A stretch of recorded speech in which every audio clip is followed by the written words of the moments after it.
इनकी उम्र सड़कों पर बैठने की नहीं थी।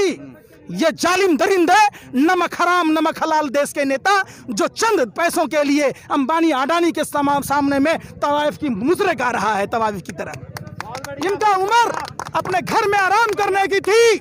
अरे भाजपाधारी गुंडों, तुम कालनेमी राक्षस की तरह भगवा वस्त्र पहनकर हिंदू धर्म को बदनाम करने की कोशिश की। सुनिए, गब्बर 16 फिल्म देखा है आप लोगों ने? कौन कौन लोग देखे 16 फिल्म? अरे देखा, सभी ने देखा। गब्बर को कोई बीवी था, बच्चा था, डकैती करता था ना, लूटता था ना, है? तो मोदी जी को भी नहीं है, लूटता है। बाल ना बच्चा, नींद पर अच्छा, आगे कल गई आगे नाथ न पीछे पगा, बेगर लगाम के कूदे गधा, टुक टुक टुक टुक करते रहे बानी रानी बेचता है। और बाद में कहता था भाइयों बहनों मित्रों, ये तो विपक्षियों की साजिश है, हम स्टेशन पर चाय बेचा करते थे। कब चाय बेचते बेचते ऐसा कोई सगा नहीं जिसको ठगा नहीं। रेल बेच दी, स्टेशन बेच दिया, पूरा देश बेच दिया, BPCL बेच दिया। पता चला आपको? मैं आपसे ये पूछना चाहता हूँ कि मोदी सरकार ये कह रही है कि हम किसानों के सामने झुक नहीं रहे हैं, हम किसानों के जो कृषि कानून लेके आए उसमें संशोधन करना चाहते हैं। तो दरअसल ये जो मामला पूरा है, किसान कह रहे हैं कृषि कानून रद्द होना चाहिए, सरकार अड़ी हुई है। तो सरकार तो ये कह रही है कि ये तो कांग्रेस भी करना चाहती थी, उस समय कोई आवाज़ नहीं उठा रहे थे, इस समय आवाज़ उठा रहे, मतलब कहीं ना कहीं ये राजनीतिक साजिश है। तो आपका कहाँ तक ऐसा लगता है कि राजनीतिक साजिश है? हमारे आपके पिताजी खानाबदोश जिंदगी बीतते थे, कपड़ा नहीं पहनते थे, जंगली जानवरों के आखेट करके रहते थे। तो मोदी जी का पूरा नया भारत में सबको यही बनाना चाह रहे हैं आप? क्यों? कांग्रेस के कथावाचक आपको देश की जनता ने नहीं चुना है ना। कांग्रेस सही नहीं कर रही थी तभी ना आप आए। तो कांग्रेस तो सब कुछ नहीं अगर सही की तब तो देश में संपत्ति बनाई। अगर पोलियो का टीका नहीं बना होता तो मोदी जी भी टेढ़े मेढ़े पैदा लिए होते, लंगड़े लूले पैदा नहीं लेते। तो सरकारें सबने काम किया। आज जो आप समझिए, जो अगर सरकारों ने काम नहीं किया तो मोदी जी बेच क्या रहे? क्या इन्होंने BPCL बनाया था? कि इन्होंने MNTNL BSNL बनाया था? क्या इन्होंने देश में इन्होंने क्या बनाया? शौचालय बनाया इन्होंने और कुछ नहीं बनाया। तो इन्होंने जितने भी PSU बेचे हैं BPCL के सहित तमाम जो नवरत्न कंपनियां थी, उसके बावजूद भी देश गर्त में जा रहा है, GDP माइनस में जा रही है और बांग्लादेश, पाकिस्तान, हंगरी इंडेक्स में हमसे बेहतर कर रहा है। फिर मोदी सरकार को विकास पुरुष क्यों कहा जाता है? क्यों? उसके पीछे का लॉजिक क्या है? ये मीडिया उन्हें ये क्यों दिखा रही है कि ये विकास पुरुष है, बहुत बेहतर हो रहा है, जबकि सब तरफ से माइनस हो रहा है? किसने विकास पुरुष कहा? देश का मीडिया कह रहा है, RSS कह रही है। कौन से मीडिया कह रहा भाई? जो आप रवीश कुमार जी कह रहे, नहीं रवीश कुमार, प्रसून वाजपेयी कह रहे, अभिसार शर्मा, विनोद दुआ, नवीन कुमार कह रहे, नहीं कह रहे ना। कौन कह रहा है? दो कौड़ी का लुच्चा लफंगा पत्रकार अर्नब गोस्वामी कह रहा है, तिहारी सुधीर चौधरी कह रहा है, जिसका मालिक भारत के बैंकों में डकैती डाला। ये जो फिर वही बात, अंजना ओम कश्यप के पति को CBO बनाया गया CBC के विरोध के बावजूद। तो अंजना उनको सब कहती होगी। रोहित सरदाना बोटी खाता है, रोहित सरदाना कहा होगा। रुबिया लियाकत उसके नाम पर नाचती गाती है तो कहती होगी। रुबिया लियाकत से पूरा देश है क्या? अर्नब गोस्वामी कहता है पूछता है भारत। कहाँ पूछता है भारत? हम भारत में नहीं रह रहे हैं, हम थूकता है भारत। आओ आओ जनसंवाद करो ना आप। किसी का डर क्या है? मीडिया का डर क्या है? आखिरकार देखिए, भक्ति क्यों कर रही है मीडिया का डर कुछ नहीं है। मीडिया का डर नेताओं में, सेलिब्रिटियों में है, जो लोग किसान आंदोलन में नहीं आ रहे हैं। मीडिया जो देश के लोकतंत्र मीडिया के लोग हैं, ये गैंगस्टर की भूमिका निभा रहे हैं, जिनके डर से किसान आंदोलन को कोई मदद न दे। जिस तरीके से आतंकवादी टुकड़े टुकड़े गैंग ये सब जोड़ा जा रहा है, लोगों को इतिहास पढ़ने की जरूरत है।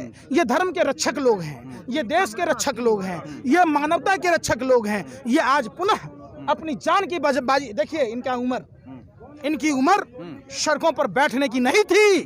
ये जालिम दरिंदे, नमक हराम नमक हलाल देश के नेता जो चंद पैसों के लिए अंबानी अडानी के सामने में तवाइफ की मुजरे गा रहा है, तवाइफ की तरह। इनका उम्र अपने घर में आराम करने की थी।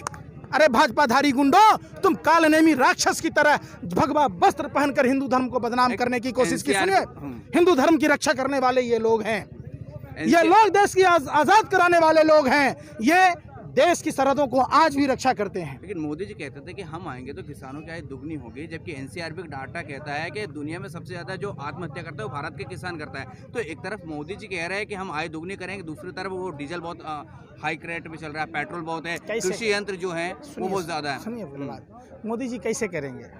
भरी जवानी में तो 40 साल भीख मांगा। सुनिए, पहले कैसे मांगा? अपने मुंह से बोला है तो आप कर दीजिएगा, आपको भी दलाली मिला है क्या? झूठ खबर फैलाइएगा। वो जिस उम्र में बता रहे हैं वो यूरोप घूमते थे उस उम्र में।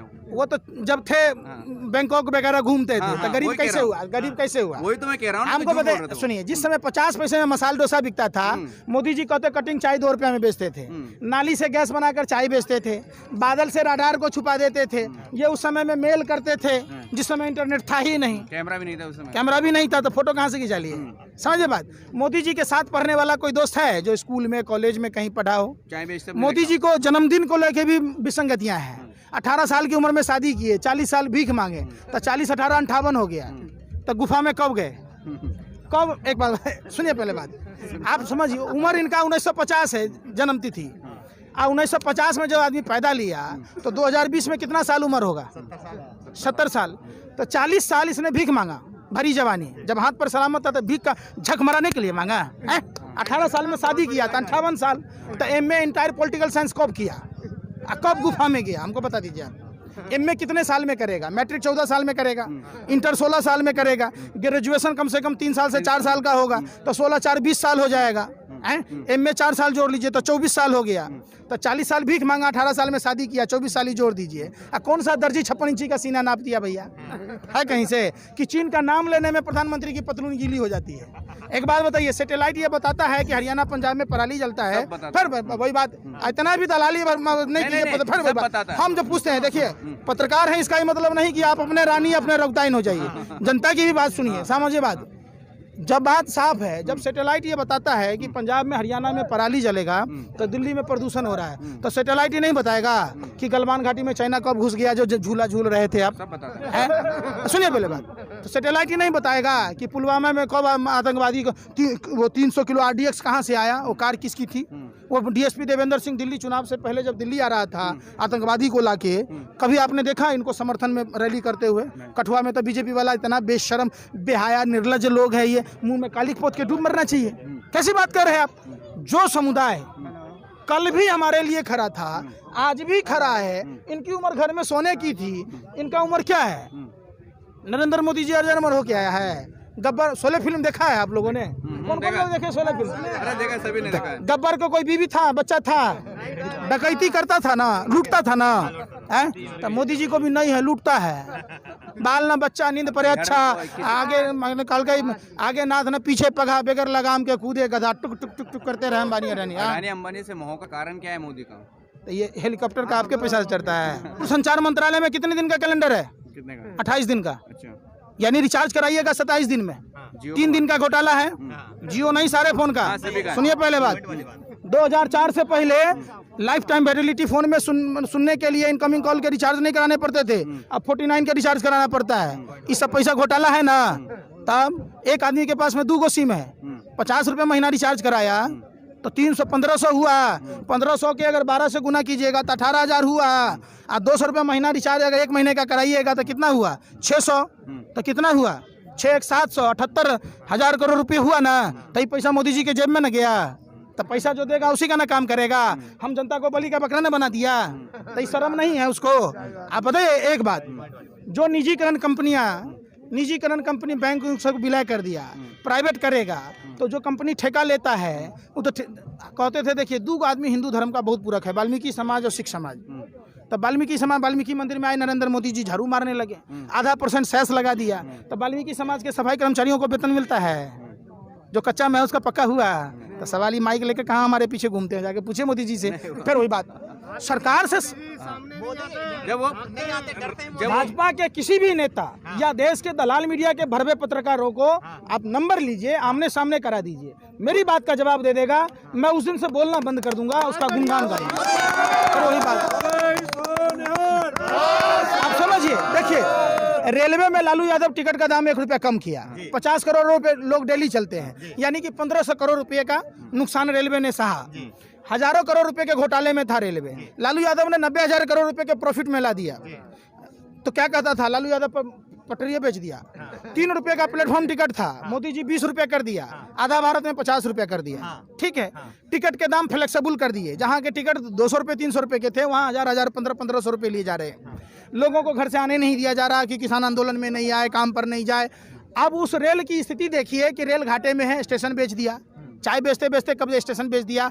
ऐसा कोई सगा नहीं जो मोदी जी ने ठगा नहीं, स्टेशनें बेच दिया, ट्रेनें बेच दी है। तो पैसा कहाँ गया? 268 टन सोना गिरवी रखा, आरबीआई का पैसा था, देश की तमाम संपत्तियों को बेचने का पैसा था।